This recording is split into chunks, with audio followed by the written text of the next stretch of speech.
E aí, minhas lindinhas? A louca. Oi, gente. A Jade fez um vídeo, depois de muito tempo de ter ficado bem reclusa das redes sociais, sobre o probleminha que ela tá tendo, né? Que é esclerose múltipla. E aí a gente vai dar uma reagida aqui no vídeo que ela fez pra gente entender melhor o que tava acontecendo, o que tá rolando. E também conhecer, né? Melhor como que é essa doença aí. Nem sei se é doença, tô falando que é doença, né? Mas vamos reagir pra gente conhecer. Bem, gente, vamos lá, né? Vamos aqui dar uma olhadinha nesse vídeo aqui, ó. No dia 4 de dezembro do ano passado, eu acordei sem sensibilidade e forças nas minhas pernas. Eu sou a Jade Borg e eu fui diagnosticada com esclerose múltipla remitente recorrente. Eu vou tentar explicar um pouquinho de tudo isso para vocês, mas eu ainda estou entendendo sobre o assunto, então qualquer dúvida recorra a um profissional da área. Eu já estava com uma sensação de formigamento crescendo da ponta dos meus pés até a minha cintura, já fazia ali mais ou menos um mês. E naquele dia eu acordei com muita tontura e já quase não sentindo da cintura para baixo. Eu acreditava ser apenas o efeito de uma crise de ansiedade, porque já tinha acontecido uma coisa parecida 2 anos atrás, em que eu tinha passado também por uma situação extrema emocional.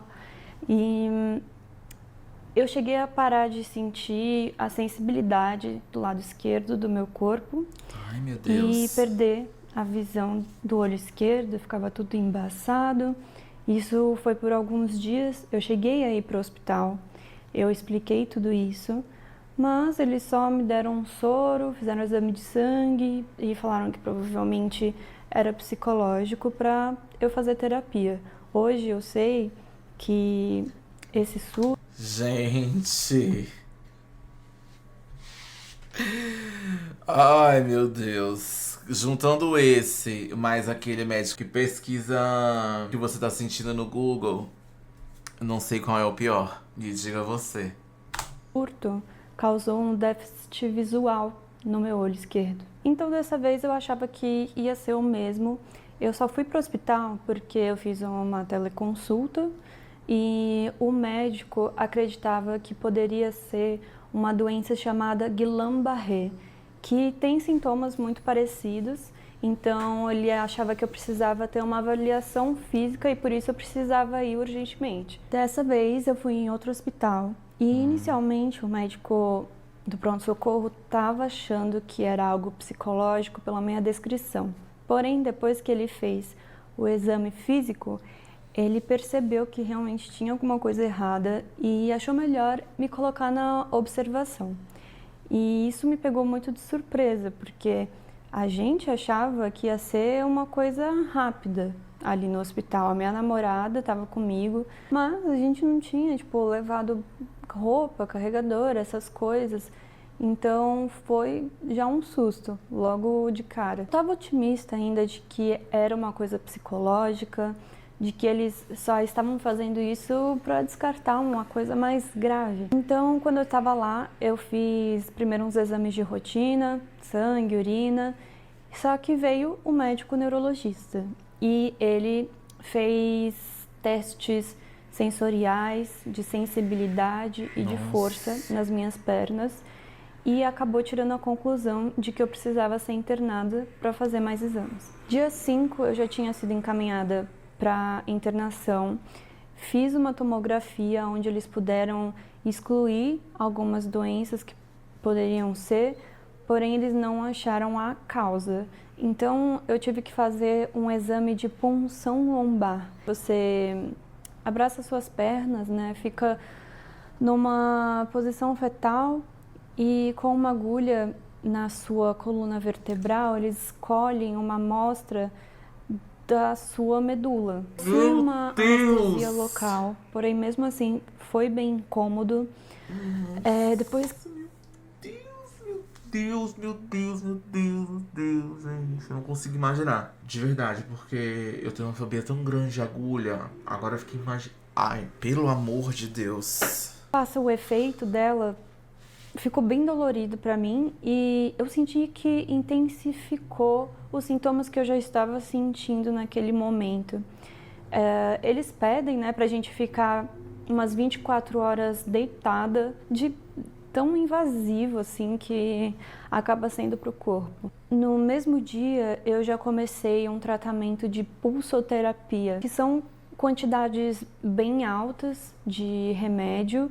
Ah, eu achei que era tipo pulso. Quando ela falou pulso, eu achei que era tipo dando choques nela, tipo, durante alguns períodos. Veia em vários períodos de tempo que ajuda, né, a controlar essas crises. Nesse momento eu não tinha sido diagnosticada ainda, mas eu acho que para as opções que sobraram, eles já sabiam que iria ajudar.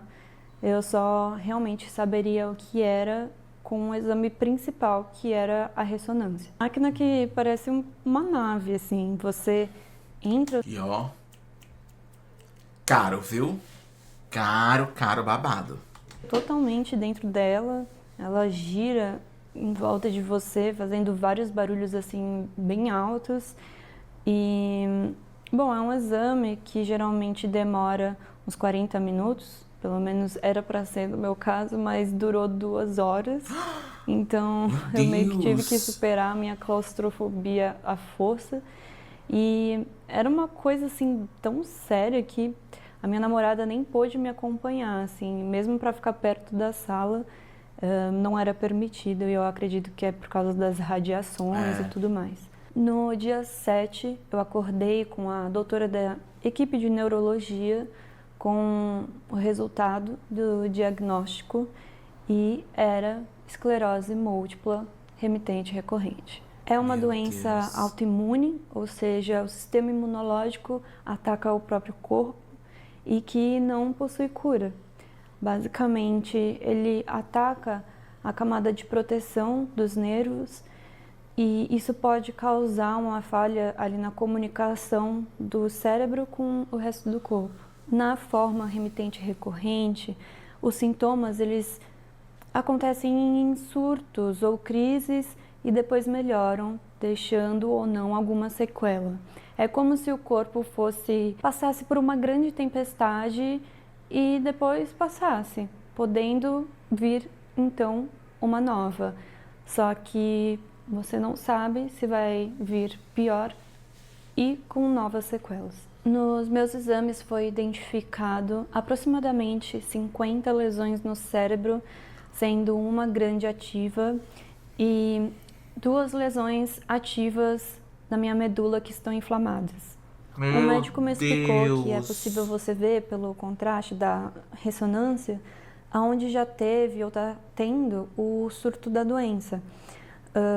No meu cérebro você conseguia ver várias bolinhas mais acinzentadas e que eram mais antigas, né, que estavam meio cicatrizadas. Porém, quando você vê o da minha medula, você consegue enxergar claramente onde está tendo surto, porque a bolinha ela aparece muito nitidamente. Então foi feita a minha transferência para a UTI, onde me avisaram que eu teria que fazer um tratamento intenso para conter a crise da doença, que ia consistir em continuar com o da pulsoterapia em mais algumas sessões, como também, por estar já num ponto grave, a plasmaférese. É um processo em que basicamente colocam um acesso no seu pescoço, só com uma anestesia local, você consegue sentir o tubo entrando por ele e quase encostando ali perto do coração. É bem aflitivo, bem assustador. E assim, eu soube que eu teria que fazer isso no mesmo dia que eu cheguei na UTI. Foi tudo muito rápido, 10 horas da noite.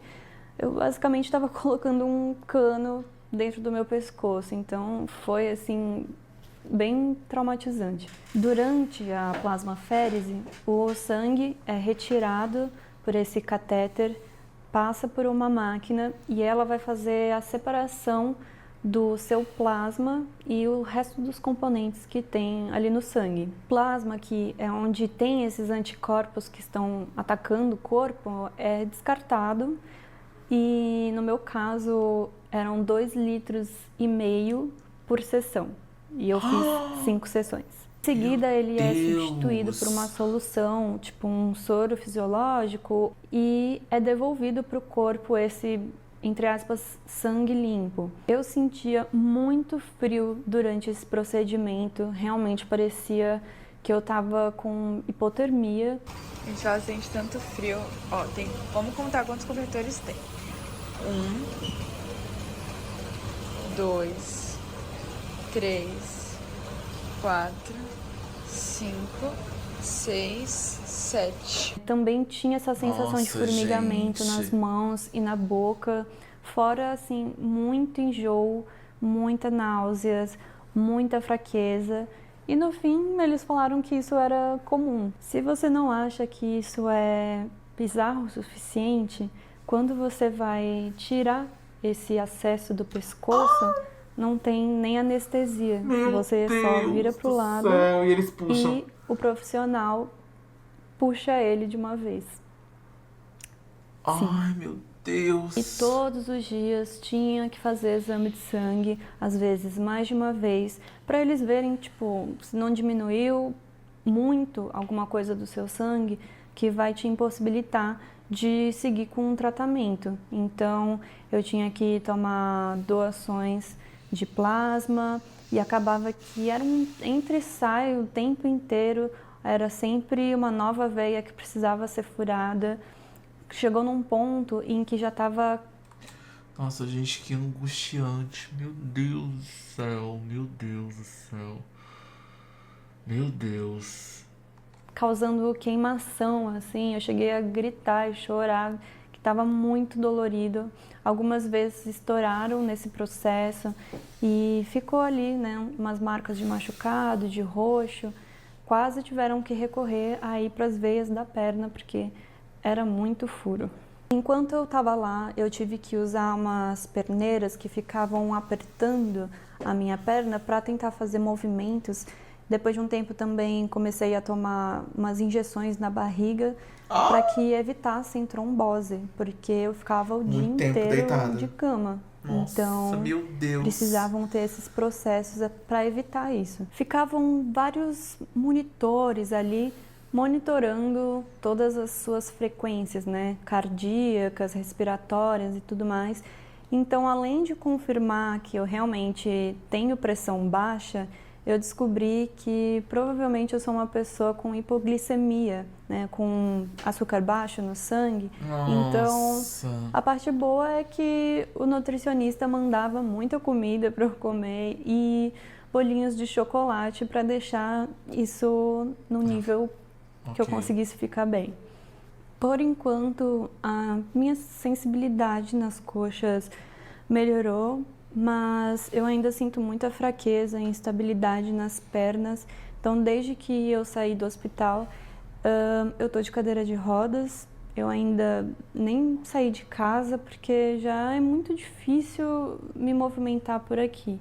Como eu não consigo tomar banho sozinha normalmente como eu fazia, eu tô usando o auxílio de uma cadeira de banho, tipo aquelas de pessoas mais velhas. E eu preciso também do auxílio de uma pessoa para levantar ou lavar, né? Enfim. Além de que, por causa do risco de queda, eu não posso trancar portas. Eu ainda não consigo fazer quase nada sozinha, seja me vestir, cozinhar e etc. Então, eu ainda estou bem dependente do auxílio de alguém para eu conseguir realizar coisas aqui básicas de dentro de casa. Comecei a fazer fisioterapia para tentar voltar a andar, mas ainda não consigo sozinha e nem mais de alguns passos, porque eu sinto como se estivesse tentando andar contra uma correnteza ou dentro de uma areia movediça. Nossa, eu não estou conseguindo entender algumas texturas. Então, por exemplo, se você passa uma escova na minha perna, vai parecer que é um creme hidratante, algo assim. Nossa. Ou quando você passa uma bolinha, a superfície elevada dela me dá uma sensação de ser um prego. Ou outras coisas que me dá a impressão de eu estar levando um choque ou algo do tipo. Então eu preciso fazer exercícios para reaprender, né, o meu cérebro entender novamente o que são essas texturas, mesmo que isso seja muito Gente do céu. Meu Deus, Jade. incômodo. Como também tenho tido muita tontura, parece que mesmo parada, eu estou num barco, porque as coisas parecem para mim estarem constantemente dessa forma. Eu fico muito enjoado o tempo inteiro, principalmente quando eu tento olhar no meu periférico ou para trás, ou se tem uma troca de imagens muito rápida na minha frente. Tudo isso instiga mais ainda e as coisas começam a aparecer para mim que eu tô caindo ou que eu tô girando absurdamente. Tudo isso me deixa mais nauseada, então eu acabo tendo realmente que fazer muitos exercícios também relacionados a isso. E aparentemente esses são os sintomas comuns da esclerose múltipla.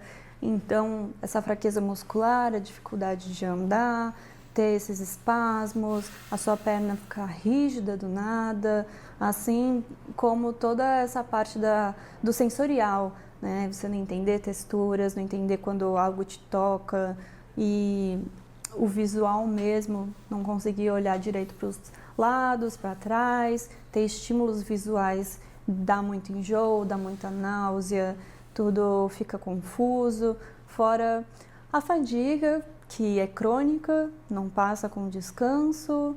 Nossa. E o melhor é a falta de concentração, de memória, ou até mesmo, dependendo da área do cérebro que for afetada, pode provocar crises de ansiedade e depressão que, por ironia, podem servir de gatilhos para um surto da própria doença. Existem também os casos que são mais graves. É claro que eu ia pesquisar, até porque o médico expressou uma preocupação por eu já ter tido 2 grandes surtos antes dos 30 anos, então eu queria pesquisar a possibilidade do que seria ali o meu futuro, né? E sim, pode acontecer uma paralisia parcial ou total de membros, né? Ficando aí presa numa cadeira de rodas, como também ter a perda da visão, pode ser de um olho, de 2, então fica a critério do meu corpo. Fora assim, pode acontecer também de você passar a ter dificuldades para engolir coisas, para falar, pode atacar o seu sistema respiratório, Nossa, pode atacar gente do a sua céu. bexiga, o intestino, além de que Meu Deus. a mente, né, podendo assim num caso talvez muito extremo, causar dificuldade de fala, de raciocínio e chegar talvez numa demência. Tá sendo bem assustador passar por tudo isso.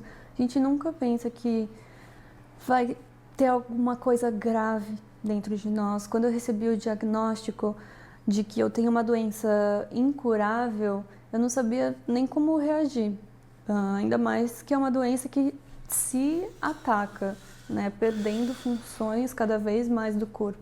Já pensei como seria a minha vida se eu ficasse cadeirante, como eu ia me adaptar, como seria ter que contar com as pessoas para conseguir fazer as coisas baseado em algumas das minhas limitações. Então eu comecei a realmente sentir que, sei lá, eu sou uma bomba relógio e tudo começou agora a me dar medo. E eu tinha uma rotina que era bem tóxica para mim mesma.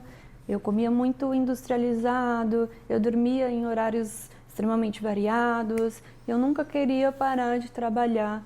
Eu aprendi que eu tenho que aguentar qualquer desafio que vem pela frente e dar tudo de si, mesmo que custe o meu bem-estar, porque não se tem muitas oportunidades na vida. Mas essa doença me obrigou a parar, a entender que eu não aguento tudo, e para prevenir novos surtos, eu tenho que agora regularmente me consultar com um neurologista para ver se não teve nenhuma alteração e também começar a tomar um remédio intravenoso que não vai curar, mas ela vai segurar para que não aconteçam Novos novos surtos. surtos. Sei lá, eu sinto como se eu tivesse que agora ser uma nova pessoa, porque além dessas coisas, eu também preciso ter uma alimentação saudável, preciso ter um sono regular, além de que fazer exercícios físicos Nossa. e o principal, que é não me estressar. O que é o mais preocupante para mim, sim, já que muitas coisas da vida a gente não tem como controlar a forma que a gente se estressa às Sim. vezes com coisas que acontecem Às vezes pelo são- mundo. Às vezes a gente se estressa com coisas tão mínimas assim que depois de um tempo você para e pensa assim, precisava? Não. Nossa, gente, vai terminar de ver o vídeo, tá quase acabando. É muito natural, então eu fico com bastante medo disso, já que o sentimento que me deixa é se tranque num quarto, assim você não vai passar por nada, sabe? Não Vai, tem como mesmo assim saber. vai. Pode estourar um cano agora aqui no teto E te estressar. e inundar minha casa, sabe? Mas eu vou tentar como der. Eu vou seguindo, tentando entender quem eu vou ser a partir de tudo isso, tentando me encontrar aí no meio desse caos. E, claro, eu quero continuar com o meu trabalho, mas eu tenho que respeitar os meus limites e, por enquanto, tá tudo muito mais difícil, mas eu ainda tenho a minha lojinha que eu sempre sonhei em abrir e também o meu apoio-se, então um passo de cada vez, né? É isso, gente. Obrigada por terem me escutado e muito obrigada pelas palavras de carinho que alguns enviam. É isso. Beijos e até mais. Nossa, gente, que. É uma pena realmente ela ter que passar por tudo isso. Tendo a visibilidade que ela tem agora. Ter que passar por esse processo, pessoas que dão hate e tal. Quando eu digo dão hate, que é além do corrida, sabe? E não pra participação dela. É surreal, surreal, surreal. E o que a gente pode fazer é desejar melhoras, boas energias. Porque não vai ser fácil, não vai ser fácil. Mas eu tenho certeza que ela vai dar conta, porque ela é uma pessoa muito esforçada, uma pessoa muito guerreira. Mas, nossa, que barra, puta que pariu. Eu não sei nem o que dizer. A não ser desejar melhoras, né? Espero que ela não entre em neuras sobre a carreira dela, sobre isso, sobre aquilo. Ela vai ter que ter um acompanhamento psicológico, assim, bem rigoroso. Demais. É isso, gente. É isso. Desejar boas energias, desejar melhoras e apoiar ela no que ela decidir. As pessoas que gostam dela, claro. Espero que tudo dê certo.